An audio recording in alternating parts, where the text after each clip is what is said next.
Labaw sa gipangandoy ang tanan gitinguha, nga mo ngari sa kasing-kasing ko.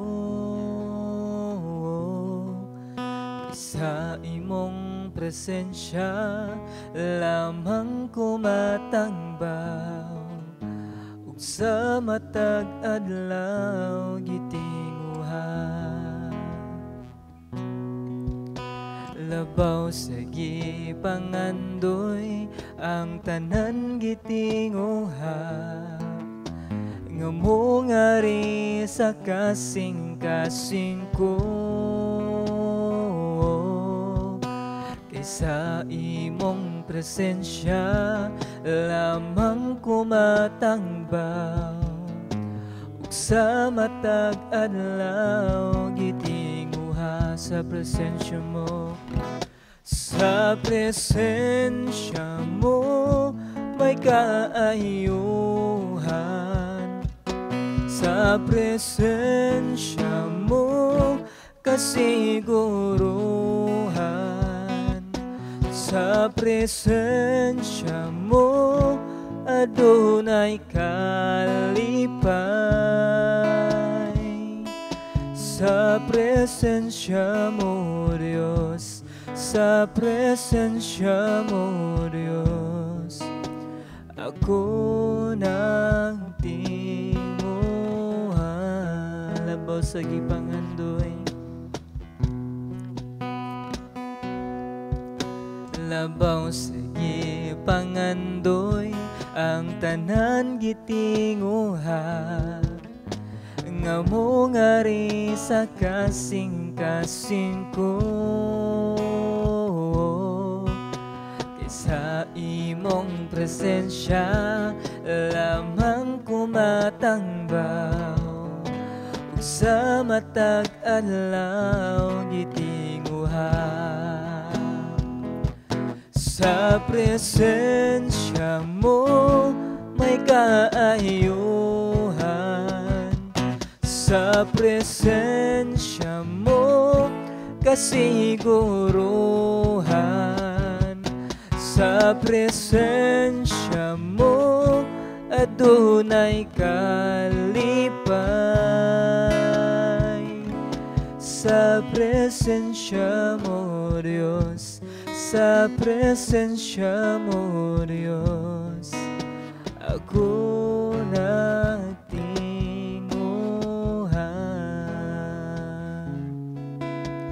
ako nagtinguha, ako nagtinguha.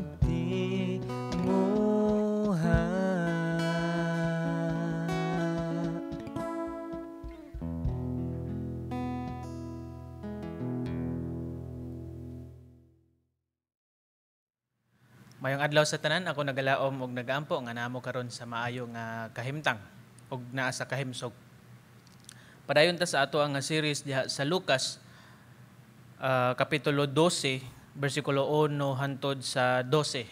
Now kinipod ang katapusan nga series sa atong pag-abuhaton niini nga tuiga sa libro sa Lucas. Apan sa dili pa ta moadto sa unahan, magampo sa ta.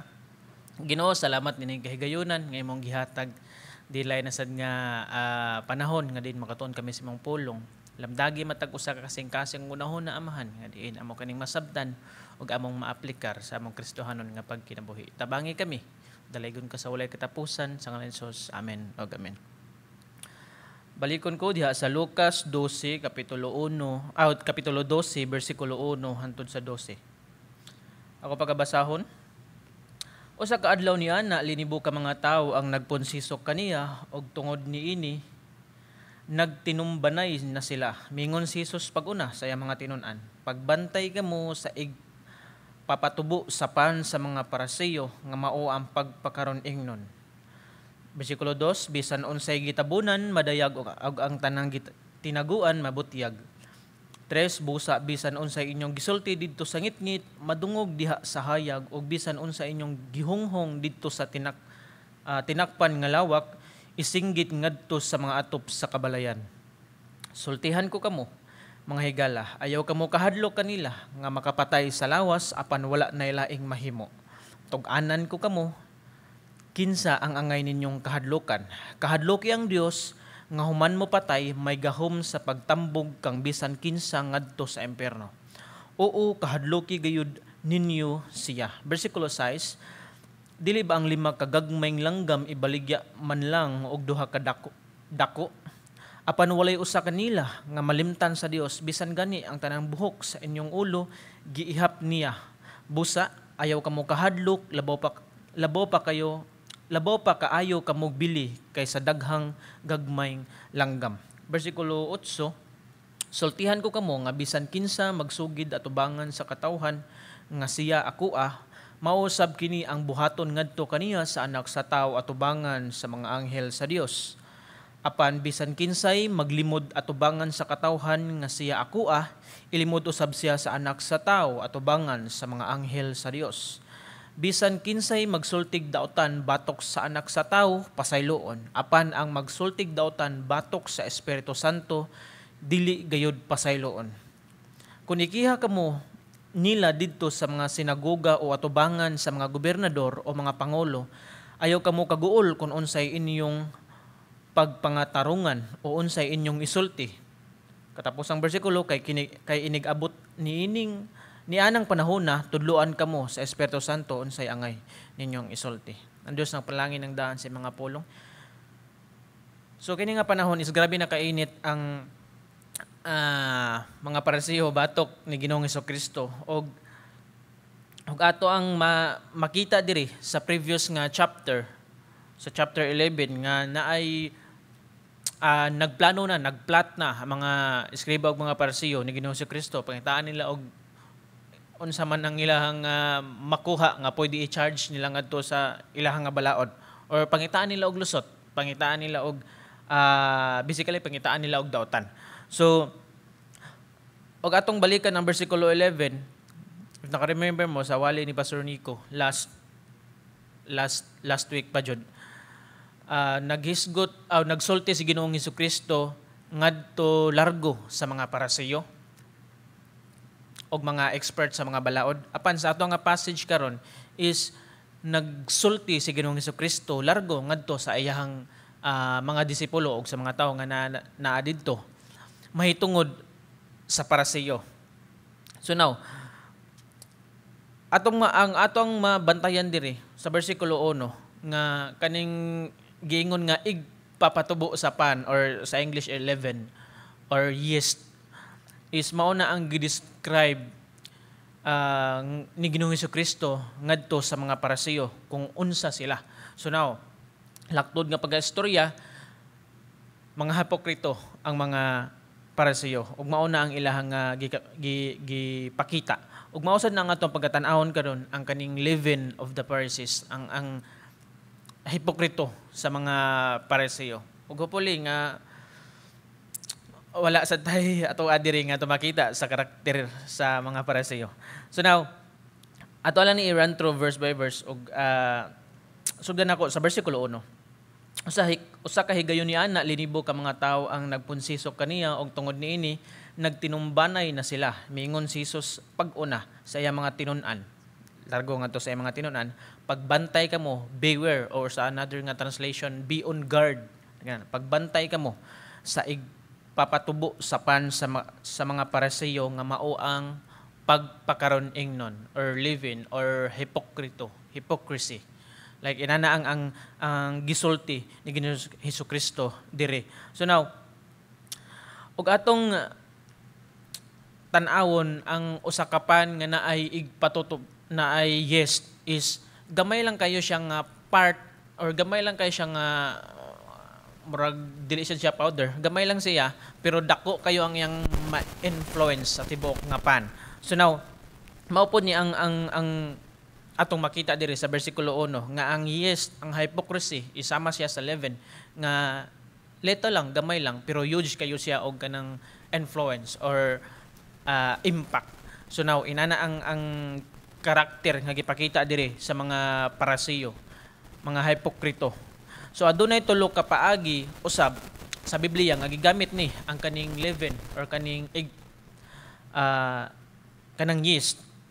So una nga paagi, makita na to sa Exodus chapter 12 verse 15, katong panahon sa mga Israelites nga mibiya sila, kanang tawag na tong Passover, mibiya sila gawas sa Ehipto, mao na ang usa sa mga sugo ni Ginoong Hesukristo, nga diin nga ilang kuhaon, mao nang ang ilang mga pan is walay igpatubo, walay yeast, gamit ilang mga basically kuhaon sa ilang panimalay, sa tibok lang panimalay, wala kay makita nga na inana nga formula nga yeast.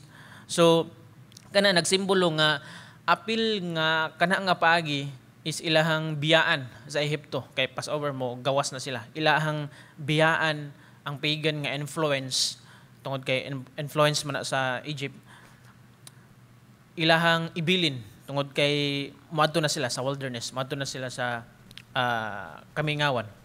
Unang nga paagi. Ikaduha nga paagi nga ito makita nga gigamit diri sa Biblia ang kaning yeast or kaning leaven is ni Ginoong Hesukristo diri sa Lucas 13:20 hangtod sa 21, inis gi-picture ni Ginoong Hesukristo diri kung unsa ang kaning kingdom sa Ginoo or unsa ni ang kaning ibutang nato ang seed of the gospel. Like na gamay lang siya nga i-influence ang tibuok kalibutan. So gamay lang ang seed of the gospel pero i-influence ang tibuok nga kalibutan. Ikatulo nga paagi nga ato ang makita diha ni gisulat ni Pablo sa una nga Korinto 5:6 hangtod sa 8 nga gi-describe ni Pablo ang karaan nga mga influence nga dapat or kanang past life mura og simbolo sa baptism ba nga ilunod ka para biyaan ang karaan nga naagi kay bag-o, like inana ang pagpasabot diri nga wag tangon na sa atong kinabuhi ang mga karaan nga ma-influence ang karaan nga kinabuhi tungod kay ana si Kristo. So inana po ni ang mao nang ang ikatulo nga paagi nga gigamit sa Biblia ang kaning leaven or yeast. So now balik ta sa mga Parisiyo, ang kaning unsa man ni ang leaven sa mga Parisiyo. So dayag kayo mabasa nato sa bersikulo 1, mao ang hipokrito pag pakaron ingnon. Mao na ang gipakita ni Ginoong Hesukristo diri. So now og atong tan-awon sa Greek ang kaning hypocrisy is composed na siya sa duha ka word meaning hupo, under, Bisaya kayo nga term hupo or under, tago like inana, or naimas is tago or na table under, like mura siya na cover. Then mo na hupo means under and krino means kanang to separate or mo judge like inana. Ug mao pud na ang atong makita diri sa mga karakter sa Parisiyo. Hipokrito sila tungod kay dunay tulo ka butang nga ilang gipakita. Una, gusto nila nga tan-awon sila nga holy. Murag self-righteous ba? Tan-awon sila nga holy apan wala sila nagbuhat og panghuli. Ikaduha is giklaim nila nga devoted sila ni Ginoong Hesukristo apan ilang gimanipulate ang pulong sa Ginoo gamiton aron sa ilahang kaugalingon nga purpose, advance sa ilahang nga own nga cause like inana. Ikatulo, dali kayo sila makakita sa sala sa uban apan dili sila makakita sa ilang kaugalingon nga sala. Ini siya maupod na ilang nagplano sila kung sa may sayop nga to makita ni Ginoong Hesukristo, di ba? Inana ang gipakita sa mga Parisiyo.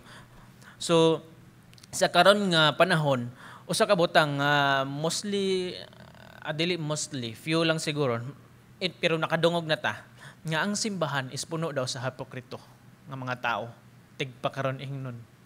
Mao na ang kasagaran nga isulti na to sa mga invite na to ang mga unbeliever nga wala pa Kristo sa kinabuhi mo sila ay same raman ta dira, wala ta kabaw mausad sa ilang nakita. Pero ang tinuod is Christianity is opposite niya ng mga butanga, oposta sa hypocrisy. So ang Christianity is mao'y nagtangtang sa maskara sa pagka-hipokrito. So mao nang kita mo anata unsa atong paagi aron kita maluwas, ang kuno nato nga kita makasala. So dili ta ingon magpakahipokrito. Inana ang Kristohanon nakamita og tinuod nga sala, nakamita og mga sala og nanginahanglan ta og grasya diha sa Ginoo. So now, ang kani nga hipokrito nga tao is nagpretend siya nga maayo siya. Pretend siya nga wala siya dawtan nga nabuhat. Dili na ko musimbay, nagbuhat ra man gihapon ko og wala man gihapon ko nagbuhat og dawtan. Inana atong makita hipokrito nga paagi. Ang Kristohanon nga tao, ikaw ug ako, in which akong giingon ganiha is oposta sa hipokrito. Ikaw ug ako is mo confess ta sa atong mga sala diha ni Ginoong Hesukristo. Moduol ta diha ni Ginoong Hesukristo. Og mauna ang problema nga ni aray sa church is samot na makita tawag nice looking Christians kunuhay. So sama sa temptation sama sa karakter nga gipakita diri sa bersikulo 1 sa mga Parisiyo, ang temptasyon sa kaning leaven of the Pharisees is matempta nga magpretend punta nga dili man tadaotan. Sama sa mga Parisiyo nga gipakita dili man tadaotan, di ba? We are tempted nga mo confirm niya na mga butana nga wala man koy daotan nga gibuhat.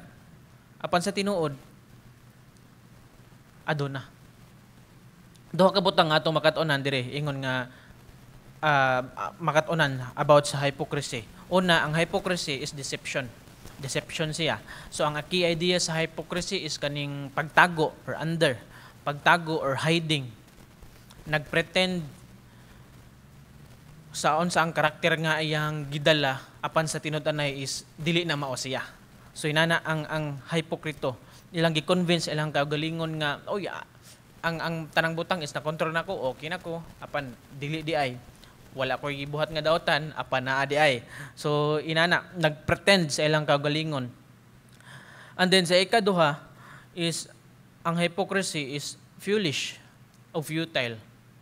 Kabuang o wala joy nindot nga bunga ang kaning hypokrito, pagka-hypokrito.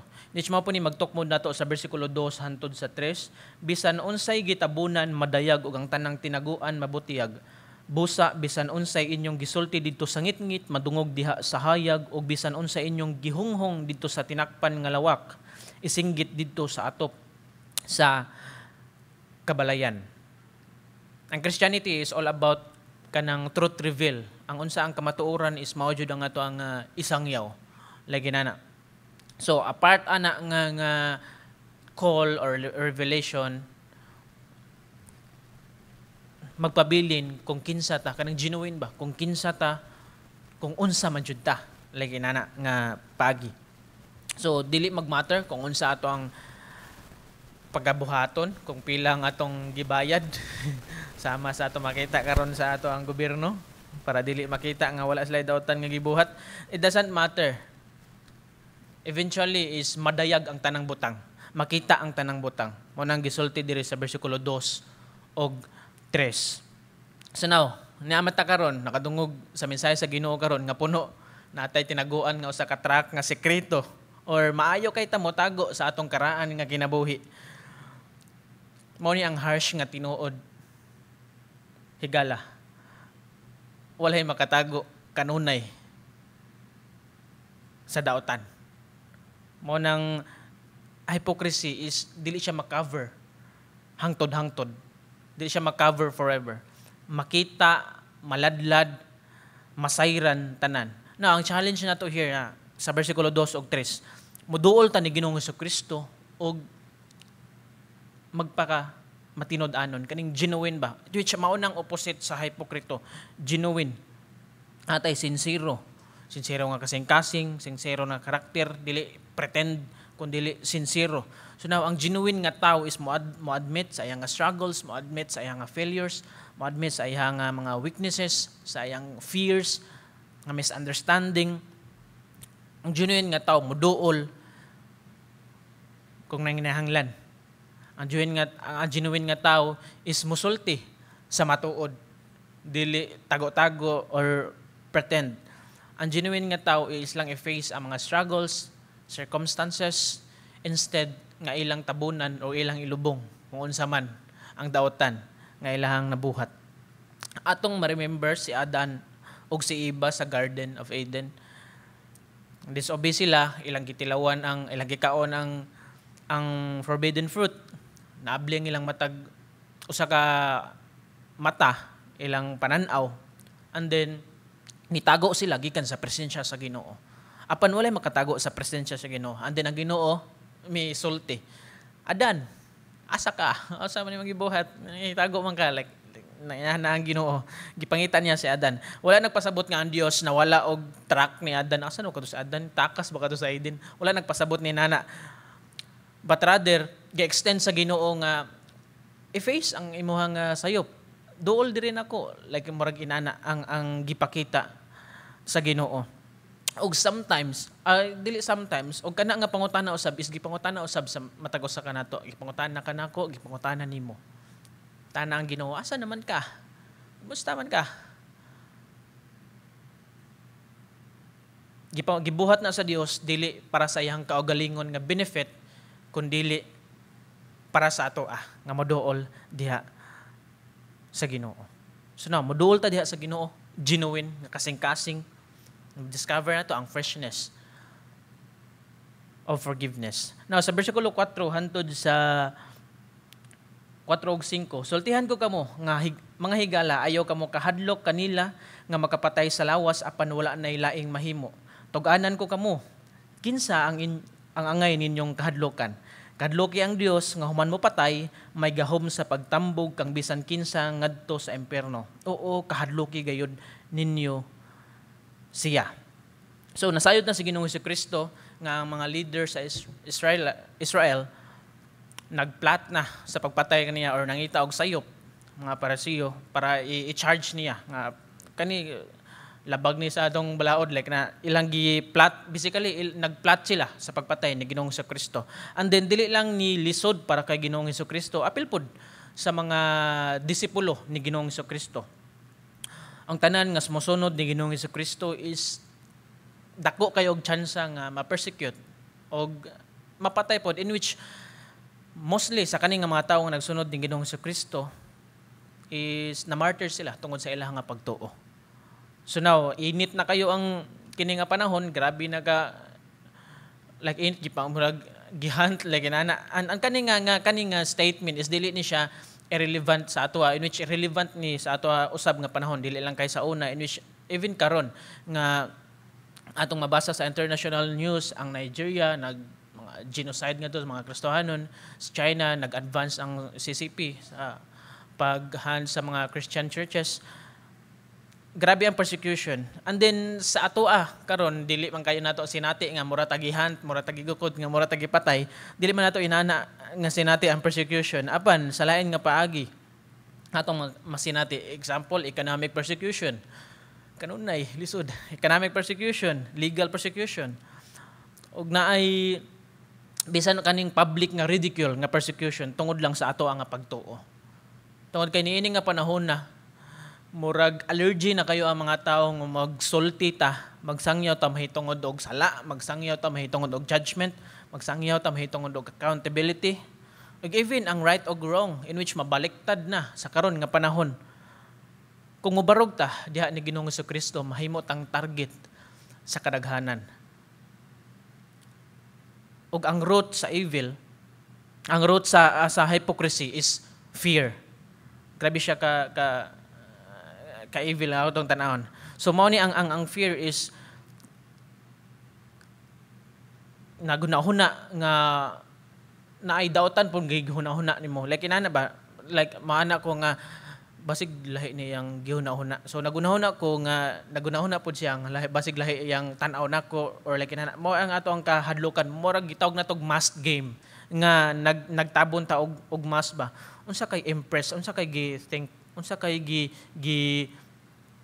una-huna ani nga tawo diri nako. Mo nang usahay kita mag-act pod ta og mga relevant nga basig misunderstood to, magpretend ko nga inani lang ko tungod kay basig mauna yang ginahuna. Inana must game, mura siya og must game tungod lang sa kahadlok. So now naay duha ka butang nga ato makita diri sa bersikulo sa ato ang diri sa bersikulo 5 Duha ka butang.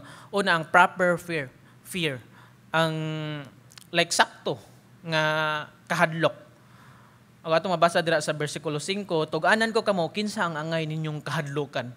Dili lang kay ang kaning kahadlok, dili siya necessary nga daotan jud siya, di ba?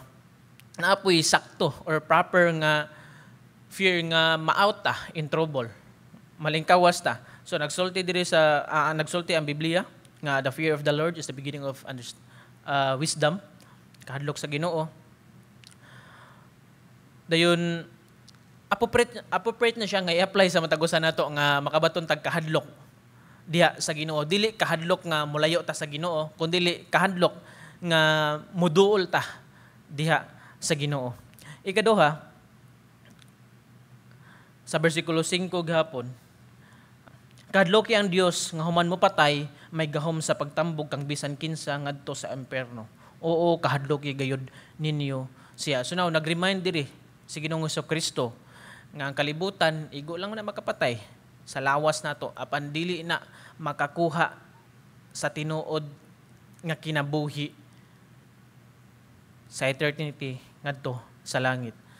Inana atong kinabuhi nga batunan nga magkinabuhi ta nga dili magtan-aw sa mga kaaway kun dili magtan-aw sa ato ang Ginoo. Ang challenge diri ayaw kahadlok, be fearless, stand diha sa Ginoo. So now, sa bersikulo 6 og 7, dili ba ang 5 kagagmayng langgam ibaligya man lang og 2 kadako?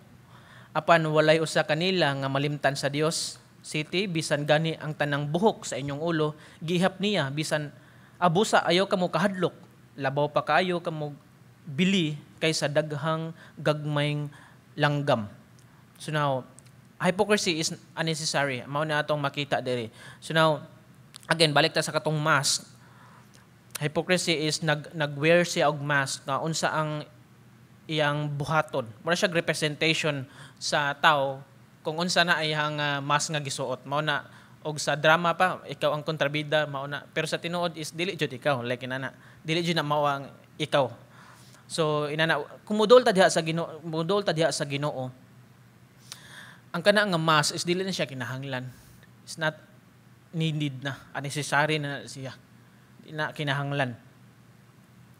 Nakita ta sa Ginoo gikan sa atong ulo hantod sa ato ang tiil, kinatibuk-an nato nga kinabuhi. O gihigugma ta sa Ginoo o givalue ta sa Ginoo. So now atong ma-remember ang kaning ang storya sa Samaritan woman didto sa katong sa John 4. Katong nagkaos siya og tubig, nagstorya sila ni Ginoong Jesucristo about sa living water.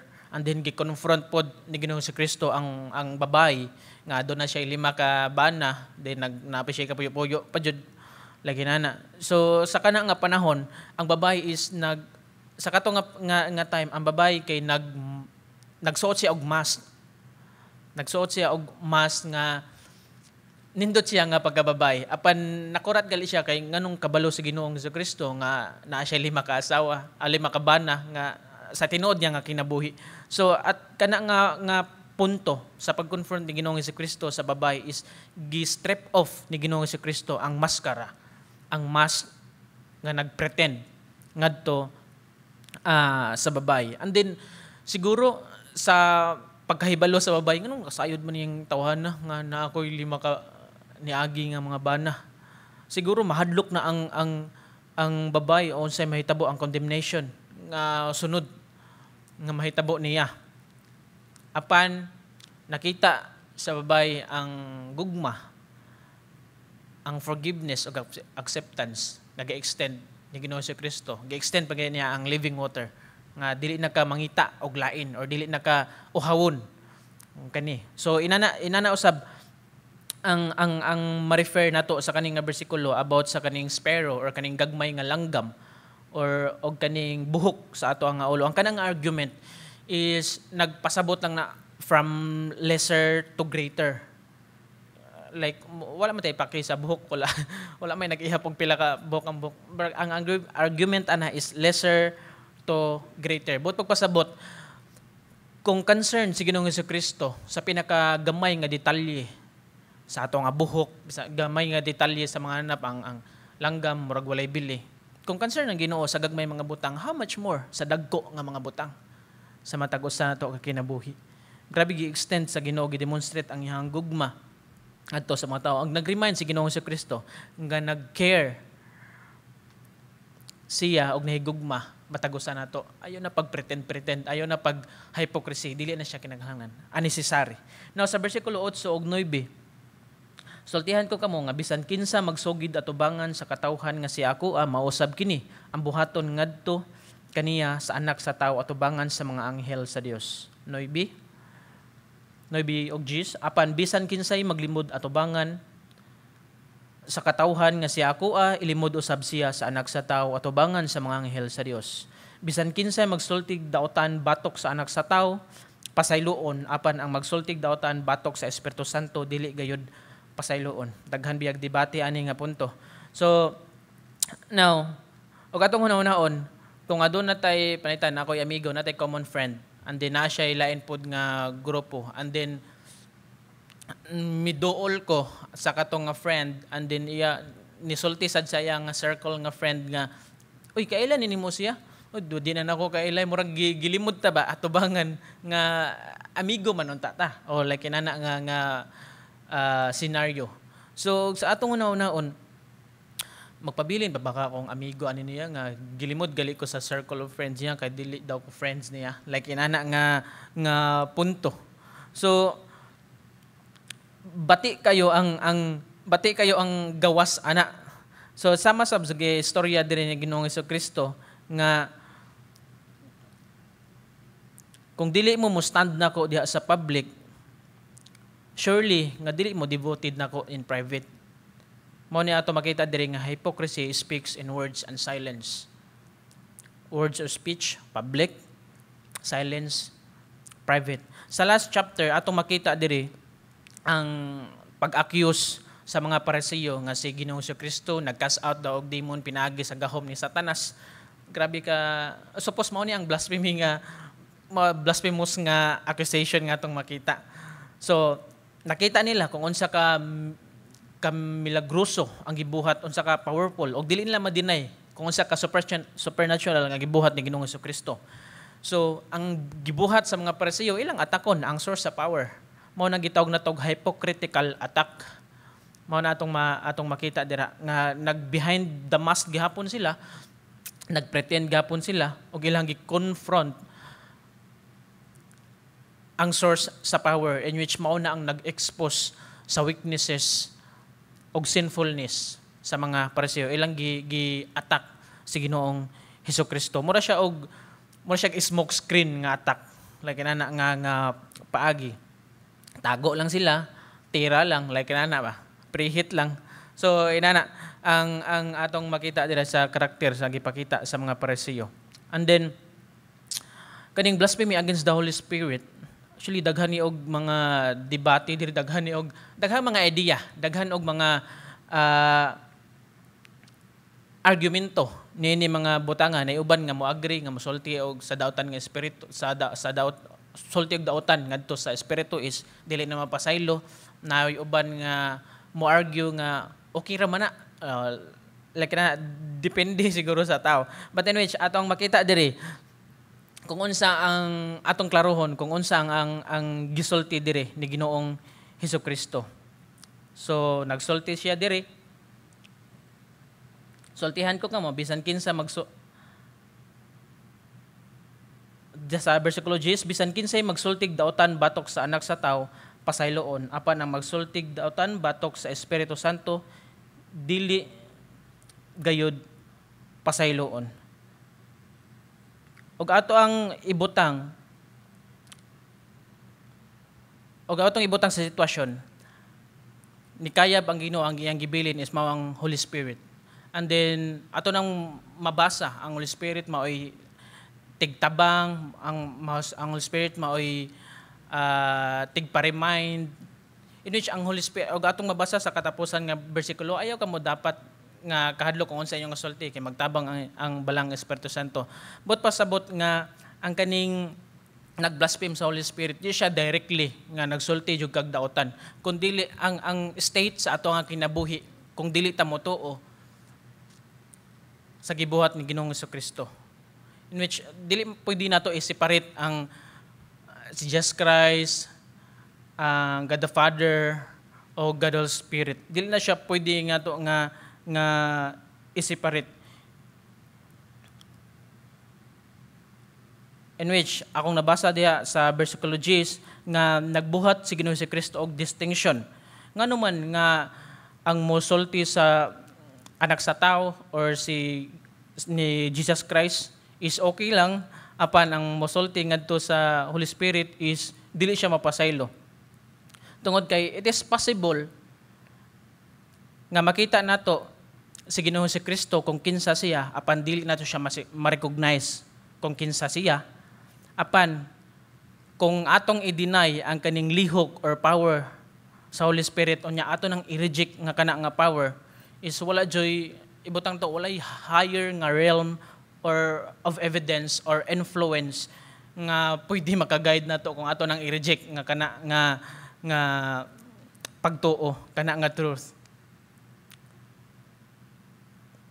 So again, ang difference anang gitawag na unpardonable sin. Difference ana is kaning gitawag na to og persistent nga refusal sa pag-respond sa Holy Spirit or sa pag-convict sa ato mga sala para motuo ta sa Ginoong Jesucristo. Wala may lain nga gitahasan kundi ang Holy Spirit. So basically, kung atong i-reject ang Holy Spirit is unable jud ta nga mo connect diha ni Ginoong Jesucristo. Meaning kung unable ta mo connect, need tag relasyon para sa atong kaluwasan is ang Holy Spirit nga gitagaan og tahas nya imong i-reject is basically dili ka maluwas tungod kay dili man nimo ang kunon, dili man nimo tuuhan, i-reject man nimo. So mao na ang gitawag natog unpardonable sin. So ang good news nga ato makita diri ang tanang sala is mapasaylo. Ang dili mapasaylo nga sala kung dili ka motuo sa Holy Spirit. Tungod kay ang Holy Spirit mo ay tahas nagibilin sa Dios sa pag-connect nato. Atong nababasa diha sa Efeso kung unsa ang atong estado sa ato ang spirit. Nay mga tawo nga nagtuog dichotomy og trichotomy, meaning soul, body ug spirit. So but ang sa Ephesians is tulo na siya, soul, body ug spirit. Meaning ang mga tawo nga walay Kristo sa ilang kinabuhi, patay ang ilang espiritu. Ug mas ato nang mabasa diha sa Efeso 2, patay sila sa espiritu, wala sila Kristo sa ilang kinabuhi. Mao na gitawag natog unpardon gina sila kay wala mas Holy Spirit. Patay man ilang spirit. Spirit lang na kung ma-alive lang na or mabuhi lang na kung makabaton ta og relasyon sa Ginoo. Mao nang gisulti dira pinaagi sa grasya sa Dios makabaton kitang kaluwasan sa Efeso 2:8. So mao na ang pagpasabot dire. So dili ta mag-hipokrito. Mao na ang challenge diri, dili ta mag-hipokrito, submit ta sa Ginoo in public or in private. Now sa bersikulo 11 ug 12 sa katapusan, kung ikiha kamo, grabe yung term diri no, kung ikiha kamo nila didto sa mga sinagoga o atubangan sa mga gobernador o mga pangulo, ayaw kamo kaguol kung unsaon ninyo pagpangatarungan o unsa inyong isulti. Kay inig abot ni anang panahona, tudluan kamo sa Espiritu Santo, unsay angay ninyong isulti. Buot lang pagpasabot diri kaning hypocrisy, wala siya depensa. Has no defense. The same pod sa mga tao sa Ginoo, God's people need no defense. Pagpasabot ana, hypocrisy is contradictory jud siya. Tungod kay ang imong gisulti og imong nga pulong og imong nga gibuhat dili siya mag-match. And basically obvious siya nga indefensible. On other hand, ang kaning katawhan sa Dios in which mao ni ang gi-address ni Ginoong Jesucristo, ayaw kamo kabalaka kung sa inyong gisulti. Ang Holy Spirit na or ang Espiritu Santo na ang mao'y giya unsay or magtudlo kung unsay isulti nyo. Meaning nag-influence dira ang genuine nga pagtuo og action ni Ginoong Jesucristo. Gipakita ang God's character, ang Holy Spirit mao'y magsulti para ni ana dili ta ngay mabalaka. Mao na gisulti diri sa bersikulo 12. Wala nagpasabot si Ginoong Jesucristo nga ayaw na og tuon kay tudloan na ka sa Holy Spirit, ayaw na basa ang Bible kay spirit lead daw tayo worship. Ayaw na pagtuon sa imong wali kay og unsa ra imong itudlo, unsa ra ikon sa Holy Spirit. Wala nagpasabot ana ang Ginoo nga spirit lead lang, in which nasulti diri sa ikaduha nga Timoteo 2:15 nga dapat ta mag-study to show nga workman ta diha sa Ginoo. Dapat ta magtuon para dili ta maulawan og atong mahandol kung unsa ang pulong sa Ginoo. Mo na gisulti diha sa ikaduha nga Timoteo 2:15. Wala nagpasabot ang Ginoo nga ayaw na pag Holy Spirit leads lang kay tudloan ra mo. So dili na ang pagpasabot. So now atong makita diri pagpasabot diri nga kung aduna tay opportunity maka-share sa kamatuoran, aduna tay opportunity makasulti kung unsa si Ginoo Jesucristo, atong batunan ang confidence nga na ang Holy Spirit nga mo'y magtudlo o mag-empower kanato. So now, conclusion nga ato makita diri og ato ako ang ibilin before I end. Si Ginoo Jesucristo nagtawag nato og kaning gitawag nato radical nga commitment, dili lang kay casual. Kita mahimong genuine sa ato nga pagtuo, dili hipokritiko, dili tigpakaron ingnon. Siguro kung kana nga panahon mo barog ta is grabe ang kanang ridicule, grabe ang kanang criticize sa mga tao. Maagsulti ang pulong sa Ginoo. Dili ta magpakaron ingnon, dili ta magpretend, kundi mo stand up ta sa ngalan sa Ginoo. Ug atong hinumduman nga na ang Holy Spirit nga magtabang kanako. Ang Dios usab magtabang kanato. Magapadayon ta boldly og genuinely pagserbisyo kaniya, dili hipokritiko sama sa mga porsiyo. Magampo ta. Ginoo, salamat nining kagayonan nga imong gihatag. Salamat sa pag-remind sa imong pulong amahan nga anaa ka padayon nagatabang pinaagi sa imong Holy Spirit. Espiritu Santo, ang tudlo nagiya ka namo. Tabangi matag usa ka man nga diin makabarog kami diha sa imong ngalan, dili tigpakaron ingnon, dili hipokrito, wala nagsuot og maskara, walay gitabunan. Salamat o Dios, mahimo kaming genuine sa pangalagad diha kanimo, mahimo kaming matinud-anon sa pagsunod diha kanimo. Kanunay ka magabless sa matag dalunggan nga nagangod sa mensahe karon. Wala ko masayod amahan sa ilang mga kinabuhi, sa ilang mga sitwasyon, apan ikaw ang labaw nga sayod. Remind mga pulong nga aduna kay concern sa gagmay nga mga detalye, bisan mga langgam, ang buhok, how much more sa imong mga kaanakan amahan nga nanginahanglan. Tabangi sila, padayon ka Ginoo, magabless kanila. Talaygon ka sa walay katapusan sa ngalan ni Jesus. Amen. Amen.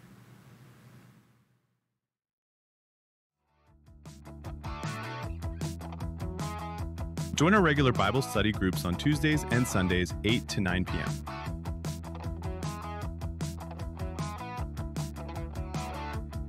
As well as a time of fellowship and encouragement with fellow believers. Whether you've got a toddler, a grade 4 to 6 adventurer, or a grade 7 to 12 teen, our Sunday school has a spot just for them. Drop in at 10 a.m. to see classes where every age learns, plays, and grows together. Let's honor God by supporting His church. Kindly use the box at the back for tithes and offerings.